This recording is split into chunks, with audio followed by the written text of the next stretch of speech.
मार्गशीर्ष महिना म्हणलं की तिथे माता लक्ष्मीची सेवा ही आलीच. मार्गशीर्ष महिन्यामध्ये माता लक्ष्मी आणि भगवान विष्णूंना अनन्यसाधारण महत्त्व आहे. जिथे माता लक्ष्मीची सेवा केली जाते, जिथे व्यंकटेश देवाची सेवा केली जाते, तिथे माता लक्ष्मीचा अखंड वास असतो. जिथे व्यंकटेश स्तोत्राची सेवा केली जाते, तिथे माता लक्ष्मी स्थिर राहते. त्यामुळे आज आपण पाहणार आहोत व्यंकटेश स्तोत्राची सेवा कशी करायची. 3 दिवसीय व्यंकटेश स्तोत्राची सेवा पठण कसं करायचं, व्यंकटेश स्तोत्राची सेवा कधी करायची, किती वेळा करायची, काय काय काय काय त्याचे नियम आहेत, काय काय त्याच्या अटी आहेत, हे आपण आज पाहणार आहोत. आपण व्यंकटेश स्तोत्राची सेवा ही 3 दिवस करू शकता, 11 दिवस, 21 दिवस, 41 दिवस करू शकता. पण आपण 3 दिवसीय व्यंकटेश स्तोत्राची सेवा कशी करायची ते आपण पाहणार आहोत. आता आपण पाहणार आहोत व्यंकटेश स्तोत्राच्या अनुष्ठानचे नियम.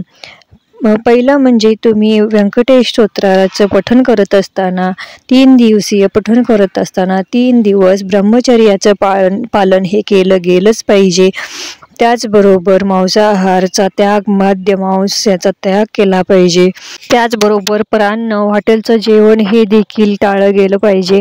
आणि बसायला आसन हे कोणतं घ्यावं, बसायला आसन ही निळ्या रंगाचं असलं तरी चालेल किंवा पांढऱ्या रंगाचा असलं तरी चालेल. 3 दिवस व्यंकटेश स्तोत्राची सेवा ही रात्री 12 वाजता करायची आहे.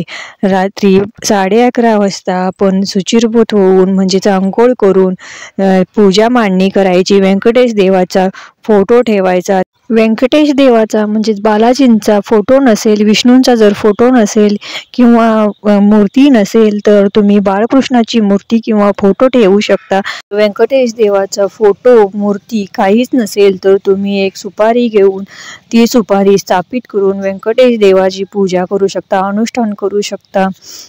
पूजेच्या ठिकाणी तुम्ही त्यावेळेस एक धुपाचा दिवा लावायचा आहे. त्यानंतर संकल्प करायचा आहे. संकल्प करत असताना हातामध्ये पाणी घ्यायचं आहे, त्याच्यामध्ये अक्षता, फूल, हळदी कुंकू घालायचं आहे आणि पूजेच्या ठिकाणी बसून संकल्प करायचा आहे. आपल्या मनातली जी इच्छा आहे ती इच्छा बोलून दाखवायची आहे. त्यानंतर बरोबर 12 वाजता आपण पूजाला सुरुवात करायची आहे, अनुष्ठानाला सुरुवात करायची आहे. रात्री 12 वाजताच व्यंकटेश स्तोत्राचं पठण करायला सुरुवात करायची आहे. आता व्यंकटेश स्तोत्राचं संस्कृतमध्ये पठण करावे की प्राकृतमध्ये म्हणजेच मराठीमध्ये पठण करावं हा एक सगळ्यात मोठा संभ्रम असतो. व्यंकटेश स्तोत्राचं पठण हे संस्कृतमध्ये केलं तरीही चालेल किंवा मराठीमध्ये केलं तरीही चालेल. व्यंकटेश स्तोत्राचं संस्कृतमध्ये पठण करणं हे थोडंसं अवघड जातं, कारण ते संस्कृत शब्द कठीण असतात. तुम्हाला मराठीमध्ये करणं सोपं जात असेल तर तुम्ही मराठीमध्ये करू शकता. व्यंकटेश स्तोत्राचं पठण हे 21 वेळा करायचं आहे, म्हणजेच एक मंडल सेवा करायची असते. प्रत्येक दिवस 21 वेळा या स्तोत्राचं पठण करायचं असतं.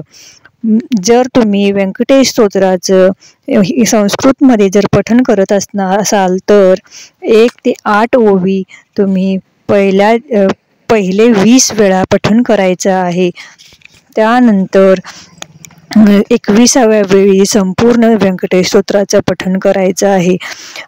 तसेच जर तुम्ही मराठीमध्ये व्यंकटेश स्तोत्राचं पठण करणार असाल तर तुम्ही 1 ते 80 ओवींचं पठण करायचं पहिले 20 वेळा. त्यानंतर 21व्या वेळी संपूर्ण व्यंकटेश स्तोत्राचं पठण करायचं आहे. अशा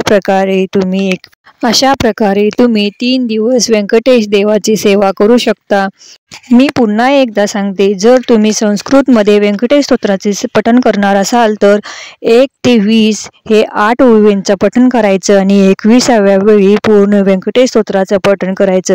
जर तुम्ही मराठीमध्ये करणार असाल तर 1 ते 80 अशा 1 ते 80 ओव्या ह्या तुम्ही पठण करायच्या 20 वेळा आणि त्यानंतर 21व्या वेळी संपूर्ण व्यंकटेश स्तोत्राचं पठण करायचं. अशा प्रकारे तुम्ही पठण करायचं आहे. जर तुम्हाला ती 21 दिवस करणं शक्य असेल तर तुम्ही 21 दिवस ही करू शकता. व्यंकटेश स्तोत्राच्या अनुष्ठानाला रात्रीच उद्यापन करावं लागतं.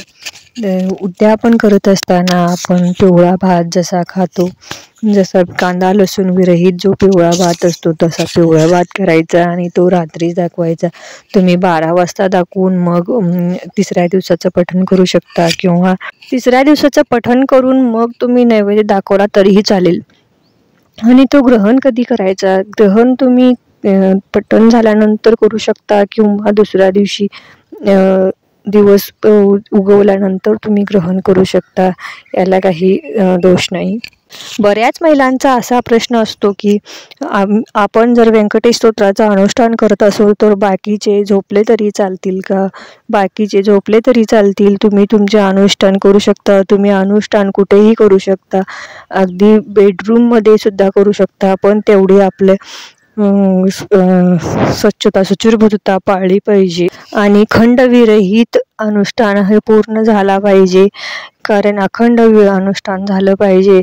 बऱ्याच महिलांना वाचताना झोप येते, मग तो खंड पडतो. त्यामुळे खंडविरहित हे अनुष्ठान झालं पाहिजे. या सेवेने तुम्हाला साक्षात बालाजी भगवानांचं दर्शन नक्की होणार. व्यंकटेश स्तोत्राचं पुस्तक तुम्हाला जवळच्या केंद्रात मिळून जाईल.